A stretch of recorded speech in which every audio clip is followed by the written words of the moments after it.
दोस्तों, अगर आप सिर्फ पैसा सेव कर रहे हो, इन्वेस्ट नहीं कर रहे हो, तो आपका पैसा धीरे धीरे कम हो रहा है, क्योंकि इन्फ्लेशन जो है आपका पैसा खा रहा है। तो दोस्तों, हम सब पैसा कमाते हैं, पैसा सेव भी करते हैं, लेकिन प्रॉब्लम ये है कि जो बैंक में रखा हुआ पैसा है वो धीरे धीरे बढ़ता नहीं है, बल्कि उसकी वैल्यू जो है ना वो धीरे धीरे कम होती जाती है। तो इसका सॉल्यूशन क्या है? इसका सॉल्यूशन है इन्वेस्टमेंट। हमें सेविंग की जगह पर इन्वेस्टमेंट करने की ज़रूरत है। तो दोस्तों, आज का हमारे वीडियो का टॉपिक रहेगा इन्वेस्टमेंट। इन्वेस्टमेंट क्या है, इन्वेस्टमेंट से क्या बेनिफिट हैं, इन्वेस्टमेंट कहाँ से करना चाहिए, इन्वेस्टमेंट में क्या क्या सावधानियाँ रखना चाहिए, ये सारी चीज़ें हम डिस्कस करते हैं इस वीडियो में। तो चलिए दोस्तों, फिर शुरू करते हैं आज के वीडियो को। तो दोस्तों, अगर सिंपल लैंग्वेज में इन्वेस्टमेंट मतलब पैसा लगाना ऐसी जगह जहाँ से हमारा पैसा ग्रो हो, मतलब हमारे पैसे की वैल्यू जो है ना वो बढ़ती जाए, फ्यूचर में वो पैसा ज़्यादा हो जाए, यानी आज का पैसा और कल का ज़्यादा पैसा, इस चीज़ को बोलते हैं इन्वेस्टमेंट। जैसे कि आज हमने कहीं पर रुपए लगाए 1000 रुपये और वो कुछ समय बाद हो गए 1500 2000, तो वो है हमारा इन्वेस्टमेंट। अब दोस्तों, इन्वेस्टमेंट की कुछ स्पेशल कैरेक्टरिस्टिक भी होती हैं कि इन्वेस्टमेंट क्या है। ऐसे ही हर चीज़ को इन्वेस्टमेंट नहीं बोल देते हैं कि मैंने यहाँ पैसा लगाया इन्वेस्टमेंट हो गया। इन्वेस्टमेंट के बारे में दो चीज़ें एकदम क्लियर होना चाहिए। पहला तो ये कि हमारा पैसा है ना वो ग्रो होना चाहिए। दूसरी चीज़, जो हमने पैसा लगाया हुआ है ना वो थ्योरेटिकली मैथमेटिकली हम प्रूव कर सकें कि वो इस तरीके से बढ़ रहा है। ये नहीं होना चाहिए कि हवा में ही कि वो तो बढ़ जाएगा, 1000 से 2000 हो जाएगा। उसको प्रूव करते आना चाहिए कि ये इसके पीछे ये टेक्नोलॉजी काम कर रही है, ये प्रैक्टिस काम कर रही है, इस वजह से ये बढ़ रहा है। तो ये प्रूव करते आना चाहिए। और तीसरी चीज़ ये होती है कि जो हमारा तरीका है इन्वेस्टमेंट का वो अप्रूव्ड होना चाहिए। उसके लिए कोई ऐसी बॉडी होना चाहिए, रेगुलेटरी बॉडी, जो कि उसको रेगुलेट करती हो, यानी कि उस पर गवर्नमेंट के रूल्स रेगुलेशंस वगैरह एप्लीकेबल होते हों। गवर्नमेंट की कोई एजेंसी हो जो उस पर कंट्रोल रखती है, जो देखती हो कि उसमें कुछ गलत ना हो रहा हो, और अगर कुछ गड़बड़ हो जाए, इन्वेस्टर्स के पैसे अगर कहीं फंस जाएँ तो गवर्नमेंट उसको सपोर्ट करे निकलवाने के लिए। तो ऐसी चीज़ को बोलते हैं दोस्तों इन्वेस्टमेंट। अभी देखिए, एक सिंपल सा एग्जांपल देता हूँ बिटकॉइन का या क्रिप्टो करेंसी का। तो दोस्तों, इसमें बहुत लोग इन्वेस्ट कर रहे हैं, बहुत ग्रो भी कर रहे हैं, बट इसके बारे में एक चीज़ है जो हमारी इन 3 शर्तों में से एक को पूरा नहीं करता है, और वो है कि क्रिप्टो करेंसी के लिए कोई गवर्नमेंट बॉडी नहीं है जो रेगुलेट करती हो। जैसे आज किसी क्रिप्टो करेंसी की बिटकॉइन की कीमत है आजकल तो बहुत ज़्यादा है, मान लो 50 लाख है, और कल को वो एकदम जीरो हो जाती है, तो उसमें कोई कुछ नहीं कर सकता। कोई भी गवर्नमेंट उसको रेगुलेट नहीं कर रही है। तो दोस्तों, ऐसे इन्वेस्टमेंट रिस्की होते हैं, और ये इन्वेस्टमेंट जो स्टैंडर्ड इन्वेस्टमेंट है ना उसकी कैटेगरी में नहीं आते हैं। दोस्तों, अब देखते हैं कि इन्वेस्टमेंट इम्पोर्टेंट क्यों है। तो नंबर 1 देखते हैं कि अगर आप इन्वेस्टमेंट नहीं करते हैं तो पहली बात, आपका पैसा ग्रो नहीं होगा, मतलब बढ़ेगा नहीं। पैसा इन्वेस्टमेंट में ही बढ़ता है। दूसरा, इन्फ्लेशन जो है ना वो आपका पैसा खा जाएगी, यानी आपका पैसा जो रखा हुआ है तो रखे रखे ही उसकी वैल्यू कम हो जाएगी।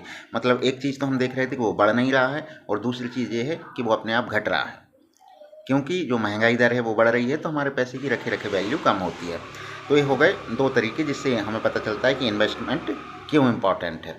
दोस्तों, और भी तरीके हैं, जैसे कि मतलब आपके फाइनेंशियल गोल्स होंगे ना, जो आपने सोचा होगा कि आगे चल के मुझे ये करना है, आगे चल के मुझे ये गोल अचीव करना है, तो वो आपके गोल अचीव नहीं हो पाएंगे अगर आप इन्वेस्टमेंट नहीं करते हैं तो।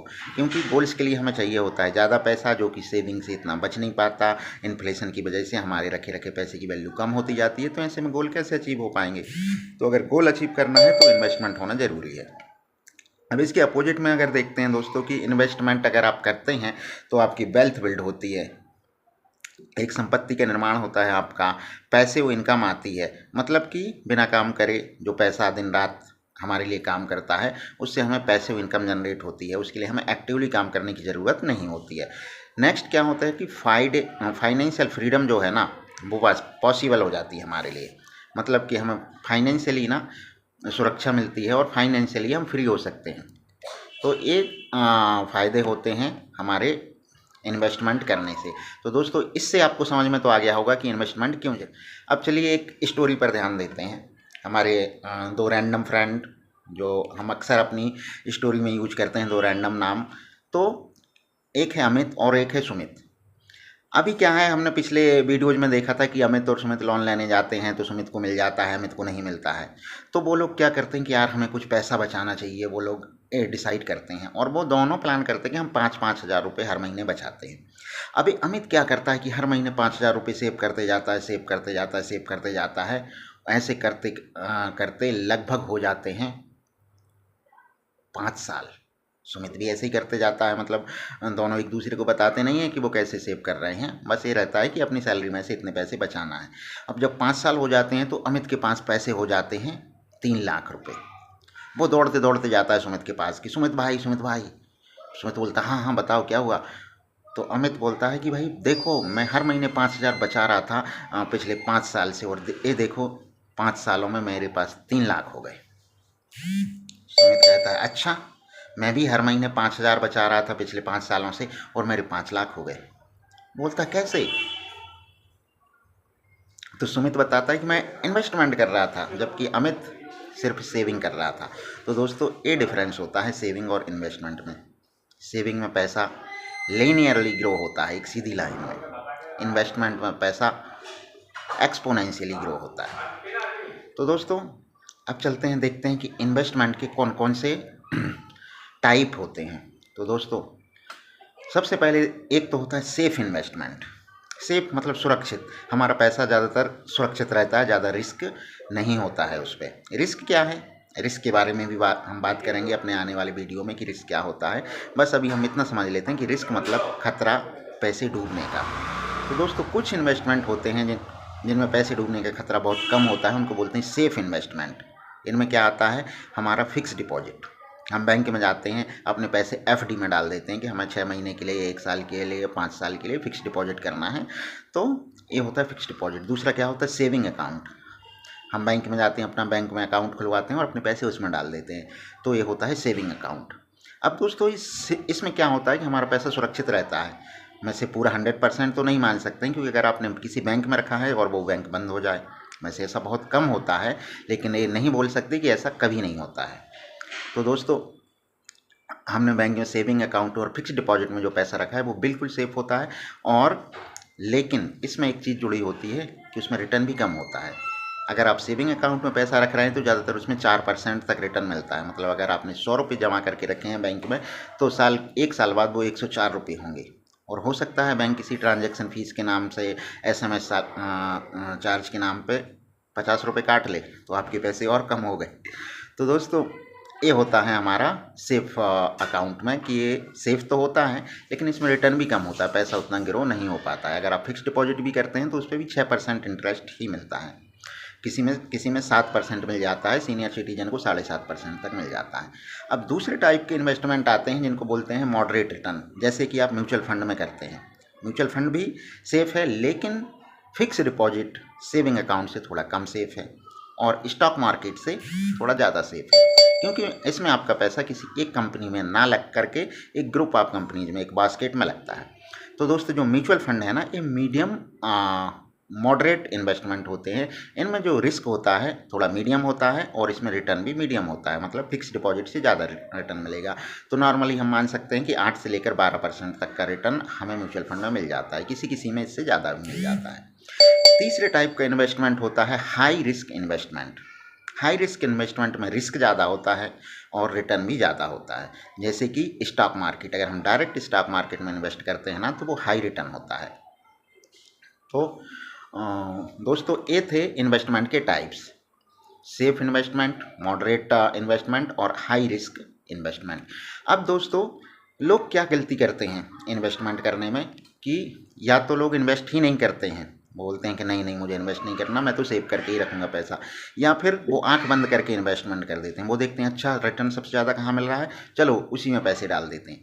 तो दोस्तों ये याद रखो कि जहाँ रिटर्न सबसे ज़्यादा मिलने वाला होता है ना, वहाँ खतरा भी सबसे ज़्यादा होता है। तो इस चीज़ को हमेशा ध्यान रखें, बिना नॉलेज के इन्वेस्टमेंट ना करें। अगर आप बिना नॉलेज के इन्वेस्टमेंट करते हैं तो वो एक गैम्बलिंग है, वो एक जुआ खेलना है, और जुए में ना तो जीतने की चांसेस बहुत कम होते हैं ना।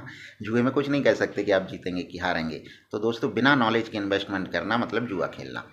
दोस्तों अब चलो बात करते हैं कि इन्वेस्टमेंट को स्टार्ट कैसे करें, स्टेप बाय स्टेप। तो दोस्तों नंबर 1, आप गोल डिसाइड करो कि आपको कितने टाइम में कितना पैसा चाहिए, आप क्यों इन्वेस्टमेंट करना चाहते हो, क्यों आप पैसे जोड़ना चाहते हो, ये चीज़ क्लियरली पेपर पर लिखिए। जैसे आपको कार खरीदना है तो आपको कौन से ईयर में खरीदना है और कौन सी कार खरीदना है। जब आपको पता, आप ये डिसाइड कर लेंगे ना कि कौन सी खरीदना है, तो उसका प्राइस क्या है, और जिस साल में आपको खरीदना है उस साल में आप उसका प्राइस क्या है, क्या होगा, ये चीज़ें आप फिक्स कर सकते हैं। तो आपका गोल सेट हो गया कि आपको इतने साल में इतने रुपयों की ज़रूरत होगी। ठीक है। अब दूसरा स्टेप आता है स्मॉल स्टार्ट करो। मतलब स्मॉल से थोड़े से 1000 रुपये, 500 रुपये, 2000 रुपये पर मंथ या जैसी फ्रिक्वेंसी है उससे आप इन्वेस्टमेंट स्टार्ट कर सकते हैं। अब इसमें हम क्या इन्वेस्टमेंट स्टार्ट करेंगे, SIP स्टार्ट करेंगे। SIP सिस्टमैटिक इन्वेस्टमेंट प्लान, मतलब हर महीने थोड़ा थोड़ा पैसा जमा करते जाना है। अगर आपको नॉलेज है तो आप म्यूचुअल फंड्स में कर सकते हैं, अगर आपको ज़्यादा नॉलेज नहीं है आप फिक्स डिपॉजिट में भी कर सकते हैं, और अगर आपको और भी ज़्यादा नॉलेज है तो आप और भी हाई रिस्क वाले इन्वेस्टमेंट में जा सकते हैं। तो दोस्तों लॉन्ग टर्म की सोचो, मतलब ये नहीं कि मैं आज पैसा इन्वेस्ट कर रहा हूँ तो कल को मेरा कितना हो जाएगा, डेली डेली देखना, ये नहीं। आप लॉन्ग टाइम के बारे में सोचें, कम से कम 5 साल या फिर उससे ज़्यादा के बारे में सोचें, उसमें आपका रिटर्न बहुत बढ़िया बनेगा और आपके गोल अचीव हो पाएंगे। तो दोस्तों हमेशा याद रखो कि सेव फर्स्ट, सबसे पहले सेव करो, उसके बाद स्मार्टली इन्वेस्ट करो, और उसके बाद लॉन्ग टर्म के लिए ग्रो करो। दोस्तों सेविंग से क्या होगा कि सेविंग आपके पैसे को सेव तो रखता है, लेकिन जो इन्वेस्टमेंट होता है ना वो आपको रिच बनाता है। और रिच लोग पैसे के लिए काम नहीं करते, पैसा उनके लिए काम करता है। तो अगर आपको फ्यूचर सिक्योर करना है तो आज से ही इन्वेस्टमेंट शुरू करो, चाहे अमाउंट छोटा हो, बट कंसिस्टेंसी बड़ी होनी चाहिए, मतलब कंटिन्यूटी होना चाहिए। ये नहीं कि इस मंथ सेव किया, अगले महीने नहीं किया, उसके बाद सेव किया, उसके बाद नहीं किया। आप कंसिस्टेंट रहो, भले छोटे अमाउंट से रहो। और दोस्तों कमेंट में लिखो कि आपने इन्वेस्टमेंट शुरू कर दिया है कि नहीं किया है, और इस वीडियो को लाइक करें अगर आज आपको कुछ नया सीखने को मिला हो, और ज़्यादा से ज़्यादा लोगों को शेयर करें जिसको इन्वेस्टमेंट के बारे में ज़्यादा आइडिया नहीं है। तो दोस्तों ये था हमारा आज का टॉपिक इन्वेस्टमेंट, और इस वीडियो को सब्सक्राइब कर लें हमारे चैनल को, तो जिससे आपको डेली इसी तरीके के फाइनेंशियल लर्निंग के वीडियो नए नए टॉपिक पर डेली मिलते रहेंगे।